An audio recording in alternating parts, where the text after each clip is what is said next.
దాసోజు లలిత అక్క గారు ఉన్నారు. అక్క గారు నమస్కారం. ఇప్పుడు జరుగుతున్న ఆర్టీసీ కార్మికుల మీద అందరూ మాట్లాడుతున్నారు. మీకు ఒకటి చిన్నది, ఈ రోజున ఒకప్పుడు ఆర్టీసీ కండక్టర్ అంటే అక్క అని గౌరవించేటోళ్ళు. ఈ రోజున రేవంత్ రెడ్డి గారు పెట్టిన ఫ్రీ బస్సు వల్ల ఆ పుణ్యాన లేడీస్కి గౌరవం లేదు, ప్లస్ మనం బస్ ఎక్కే లేడీస్కి కూడా గౌరవం లేదు. దీనిపైన మీ స్పందన ఏంది? ఎన్నికల మేనిఫెస్టోలో కొన్ని ప్రభుత్వాలు పాలనలోకి రావడం కోసం చేసినటువంటి ఒక ఎత్తుగడ.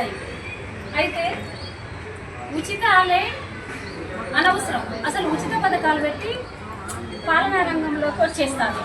కానీ అసలు ఆర్టీసీని తీసుకుంటే, ఏండ్ల చరిత్రను తీసుకుంటే, మన పల్లెలకు చాలా సౌకర్యాలుగా మారినటువంటి బస్సు, ఒక ఆప్యాయతతో కూడినటువంటి కండక్టర్ అయినా, డ్రైవర్ అయినా, ప్రయాణికులైనా చాలా మంచి సోదర భావంతో ఉండేది ఒకప్పుడు. దాంతోపాటు చాలామంది పేద వర్గాల బండి అది, పేద వర్గాల రథం అది. ఎక్కడికి పోవాలన్నా వార్తాపత్రికలను, మందులను, అనేక రకాల రవాణాకు ఒక ఆర్టీసీ మంచి సంస్థ. అట్లాంటి సంస్థల్లో ఉన్నటువంటి భూముల కోసం, అందులో ఉన్నటువంటి డబ్బుల కోసం ప్రతిసారి ఓటుకు తాకట్టు పెట్టే పాలక రంగంలోకి రావడం కోసం చేస్తున్నటువంటి జిమ్మే. అయితే ఇదివరలో కూడా మన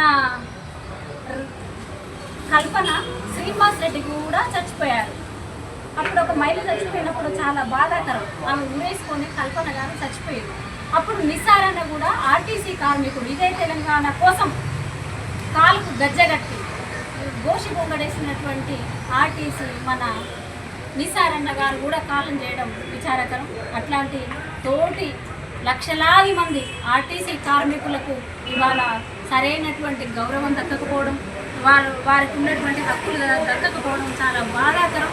పైగా వాళ్ళ ఇళ్ళల్లో చావులు ఎంత విచారకరం. ఇట్లాంటి చావులను ఆ కుటుంబాలు కోరుకోలేదు.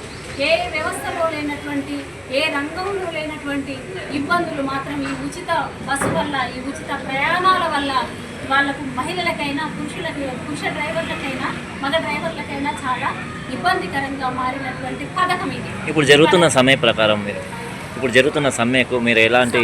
సమ్మెకు మేము మద్దతు ఇస్తున్నాం, కానీ ఆత్మహత్యలు చేసుకోవద్దని సోదరిమణులను కోరుకుంటున్నాం. తప్పకుండా ప్రభుత్వం దిగి రావాల్సిందే. పొన్నం ప్రభాకర్ అన్న గారు ఎందుకు మరి ఆయన ఉద్యమకారుడు అయ్యుండి కూడా ఇంత ఆలస్యం, ఇన్ని చావులకు కారణమవుతుందో నాకు అర్థమైతే లేదు.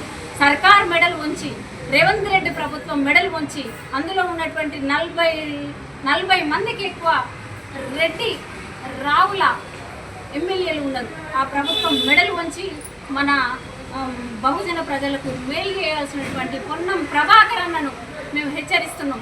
అన్న ఇకపైన చావులకు కారణాలు కావద్దు. ఒకవేళ అయితే మేము కూడా మీ ఇండ్లను ముట్టడిస్తాం. మేము చిన్న మహిళలుగా కనపడుతున్నామేమో, కానీ మాకు ఈ తెలంగాణ రాష్ట్రం ఆవిర్భావం తర్వాత మేము ఇంకా రగులిపోతూనే ఉన్నాం. మేము ఉద్యమాలు ఇంకా రోడ్ల మీదనే ఉన్నాం. రోడ్ల మీద నుంచే ఇట్లాంటి నినాదాలు చేయాల్సినటువంటి పరిస్థితి ఒకటి కలిగింది. మీరు పార్లమెంటు శాసనసభలో ఉండొచ్చు కాక, మా ప్రజల మనుషులు అనుకున్నాం. మీరు మా మనుషులు కాకుండా పోతున్నటువంటి మీ శాసనసభ్యులకు హెచ్చరిక. మేము ఇల్లు ముట్టడిస్తాం. త్వరలో ఒక ప్రణాళిక తీసుకొని ఆత్మహత్యలకు ఊరట కూడా కలిగించాల్సినటువంటి అవసరం ఉంది. వాళ్ళ కుటుంబాలకు కూడా ఒక్కొక్క నిన్న చచ్చిపోయినటువంటి కార్మికుడికి ఒక్కొక్క ఇంటికి ₹1,00,00,000 ఇచ్చి మళ్ళీ ఉద్యోగాలు ఇవ్వాలి. మళ్ళీ వారు అడిగినటువంటి హక్కులకు వెంటనే సమాధానం చెప్పాల్సినటువంటి అవసరం ఉంది. జై సామాజిక తెలంగాణ.